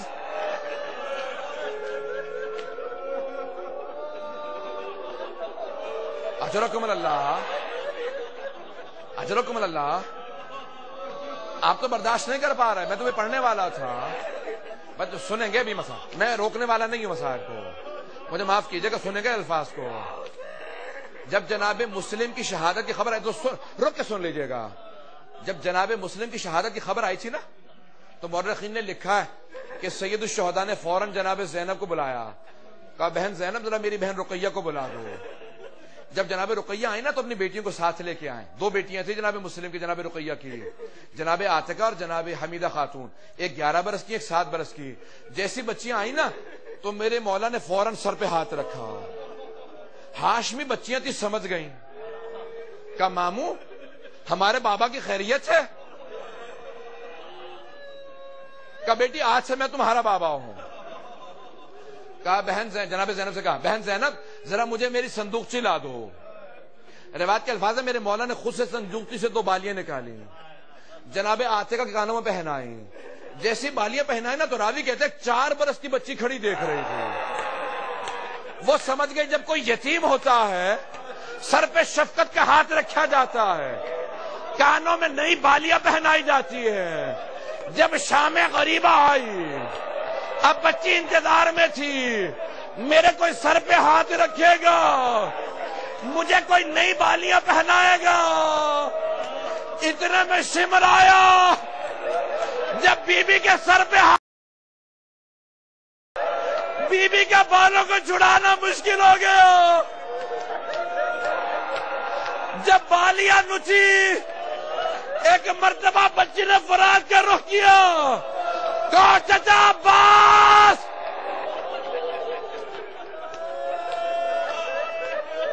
چچا ذرا آ کے دیکھو میرے کانوں سے خون بہ رہا. اجرکم اللہ, میں نے تمام کر دیا بس بھائی, آپ سے برداشت نہیں ہو رہا. میں خدا کی قسم بہت سب مسائل پڑھنے والا تھا. جس طرح سے آپ رو رہے ہیں بے ہوش ہو جائیں گے. بس 2 جملے سنیے گا بس بھائی, آخری جملے سن لیجئے. ایک مرتبہ وہ بچی چلی, ایک ایسا مقام آیا, بس سنیں گے جملے سنیں گے بھی. ایک ایسا مقام آیا کہ کسی نے ایک مرتبہ کچھ صدقے کے کھجور دیے. کہو یتیمہ بچی یہ صدقے کے کھجور رکھ لو. کہا تمہیں نہیں پتا اہل بیت ہم پہ صدقہ حرام ہے. بچی کو جلال آ گیا.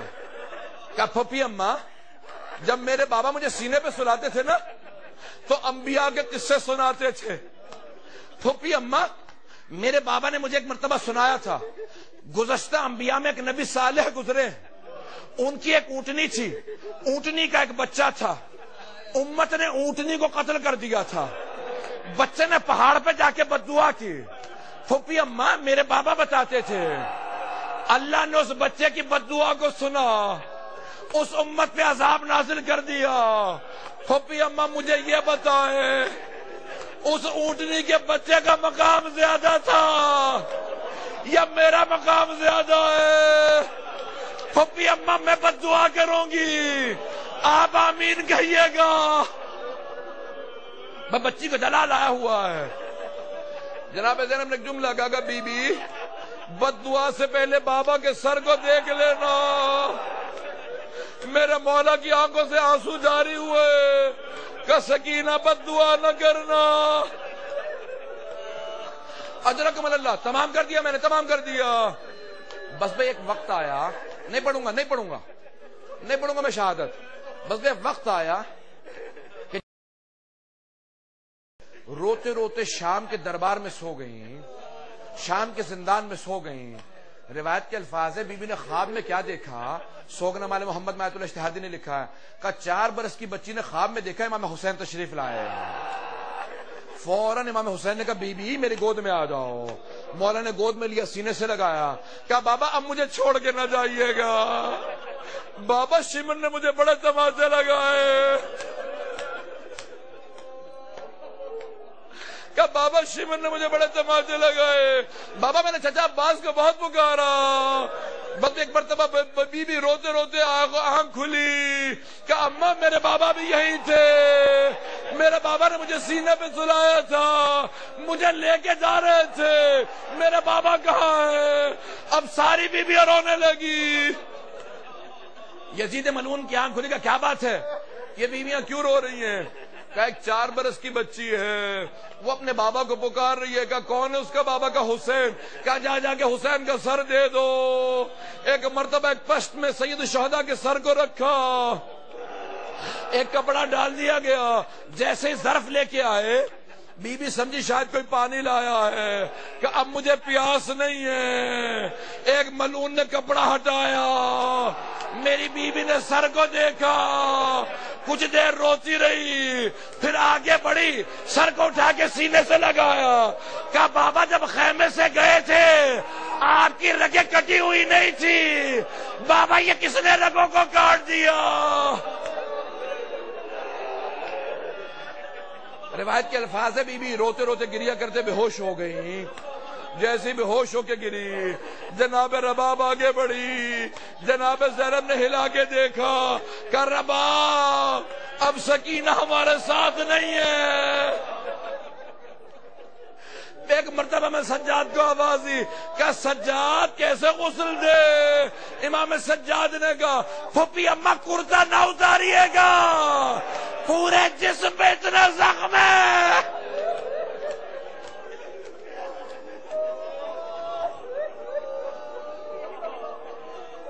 الا لعنت اللہ علی القوم الظالمین وسيعلم الذين ظلموا أي منقلب ينقلبون۔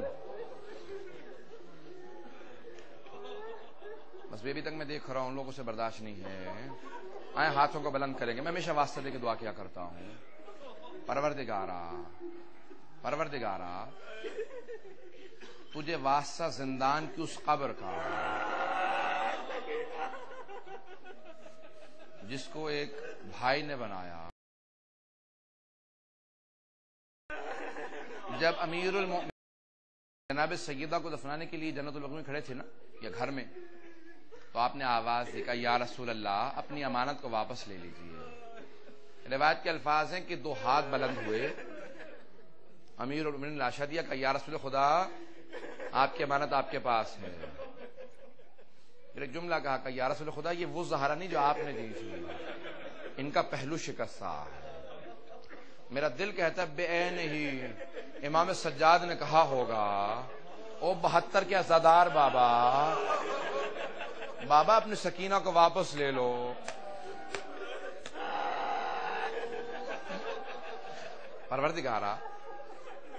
پروردگارا تجھے واسطہ زندان کی اس چھوٹی سی قبر کا بار میں پروردگارا ایک واسطہ دے رہا ہوں۔ پروردگارا جب شام میں رہائی ملی نا، رونے کے لیے یہاں پہ رکنے دو، ہم یہاں پہ گریا کرنا چاہتے ہیں، کیونکہ جب بھی روتی تھی نا میری پھپھیاں، امام سجاد کہتے ہیں، تو کہا انہیں تازیانے مارے جاتے تھے، ہمیں جی بھر کے رونے نہیں دیا گیا، 3 دن روتے رہے. امام سجاد نے کہا پھوپھی اماں سب بیویوں سے کہہ دیں کل صبح تیار رہے ہیں, مدینے واپس جا رہے ہیں. صبح نمودار ہوئی. امام سجاد نے آواز دی, کہا پھوپھی اماں سب بیویوں سے کہیں چل پڑے ہیں. کہا بیٹا سجاد سب بیویاں تیار ہے لیکن آپ کی ماں رباب کا کچھ پتہ نہیں چل رہا. کہا پھوپھی اماں مجھے پتا میری ماں کہاں ہے. پھوپھی اماں میرے ساتھ چلیں, راستے سے مادر گرامی کو لے لیں گے. جب چلنے لگے نا تو جناب زینب نے آواز دی, کہا بیٹا سجاد یہ تو زندان کا راستہ ہے. کہا پھوپھی اماں میری ماں ایک قبر سے ودا کرنے گئی ہے. ہاتھوں کو بلند کر کے میری طرف دیکھیے گا. الفاظ یہ لکھے ہیں کہ جیسے ایک ماں بچے سے لپٹ کے روتی ہے نا, جناب رباب قبر سے لپٹی ہوئی تھی اور رو رو کے کہتی تھی سکینہ تمہیں سب سے زیادہ شوق تھا مدینے واپس جانے کا, سکینہ کیوں نہیں اٹھتی, ہم واپس جا رہے ہیں, بی بی اٹھو مدینے جا رہے ہیں. پروردگارا تجھے واسطہ اس ماں کا جو تڑپتی ہوئی شام سے چلی ہے, تمام مومنین کی حفاظت فرما, ظاہرین کی حفاظت فرما. پروردگارہ دشمنان اہل بیت کو نیست و نابود فرما, طالبان کو غارت فرما. پروردگارہ ظاہرین کی حفاظت فرما, ہمارے مقامات مقدسہ کی حفاظت فرما, بیویوں کے روزوں کی حفاظت فرما. پروردگارہ مجھے آواز ابھی تک آ رہی ہے, کچھ لوگ برداشت نہیں کر پا رہے ہیں. پروردگارہ تجھے واسطہ اس لحظے کا جب ایک مرتبہ دمشق شہر سے باہر نکلی بیویاں, جناب زینب نے آواز دی کہ بیٹا سید سجاد ذرا قافلہ روک دو, ذرا قافلہ روک دو. رکا قافلہ, کہا بیویوں ذرا سب دوبارہ دمشق شہر کا رخ کرو. جیسی سب نے رخ موڑا نا تو ایک مرتبہ جناب زینب نے آواز دی کہ بیویوں گواہ رہنا سکینہ میں چھوڑ کے جا رہی ہوں, واپس آؤں گی. پروردگارہ تجھے واسطہ اس بیوی کی عظمتوں کا جس کو سب یاد کرتے رہے. پروردگارہ کبھی یتیم بچوں کو بھی اس طرح سے مارا جاتا ہے. پروردگارہ تجھے واسطہ امام سجاد کے اس گریے کا, تجھے واسطہ جناب سکینہ کے کانوں سے بہتے خون کا. پروردگارہ 150 سال بھی نہیں گزرا ہے جب سید ابراہیم دمشقی نے جو مشہور و معروف واقعہ ہے, جب خواب میں دیکھا تھا ان کی بیٹیوں نے, انہوں نے کہ بی بی نے کہا میرے قبر میں پانی آ گیا ہے. انہوں نے تصدیق کی تھی, انہوں نے کہا خبردار کوئی یہ روایت نہ پڑے کہ یزید نے غسالہ کو بھیج دیا تھا, کفن بھیج دیا تھا. کہ نہیں, یہ اہل سنت کی روایت ہے کہ میں نے خود دیکھا ہے اسی پوشاک میں دفنایا گیا تھا. کہ وہی پوشاک تھی, بس بھئی میں زیادہ نہیں پڑھ سکتا ہوں, نہیں بیان کر سکتا. بڑے بڑے علماء نے اپنی کتابوں میں لکھا ہے کہ اسی پوشاک میں دفنایا گیا تھا. پروردگارہ اس ننھے سے لاشے کا واسطہ, میرا دل کہتا ہے میں سجاد نے چھپا کے دفنایا ہوگا. کہا ہوگا پھوپھی اماں میری ماں کا رخ موڑ دیجیے, ماں باپ کا دیکھنا جائز نہیں ہے, بچوں کو کیسے دفنایا جاتا ہے, ماں باپ برداشت نہیں کر سکتے. پروردگارہ اس ماں کی عظمتوں کا واسطہ جس کی گود اجڑ گئی ہے, جتنے مومنین اولاد کی طرف سے پریشان ہے بے اولاد ہیں, اولاد عنایت فرما. پروردگارہ اولاد والوں کی اولاد کو نیک و صالح بنا. پروردگارہ 12ویں امام کو دیکھنا نصیب فرما. پروردگارہ زندگی میں امام حسین کی زیارت نصیب فرما, آخرت میں امام حسین کی شفاعت نصیب فرما. جو ہاتھ بلند ہے کسی کو رد نہ فرما.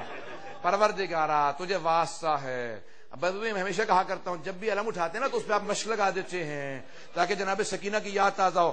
مشق پہ تو بالیاں لگا دیا کیجیے تاکہ پتہ چلے وہ بی بی بڑی مظلوم ہے.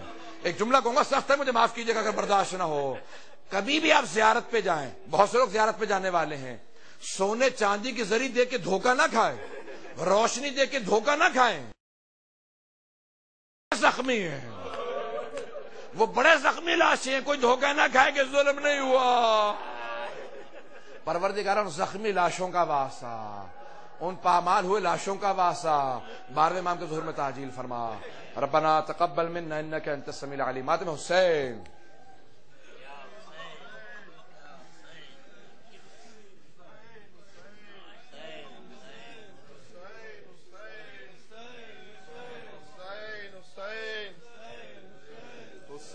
حسین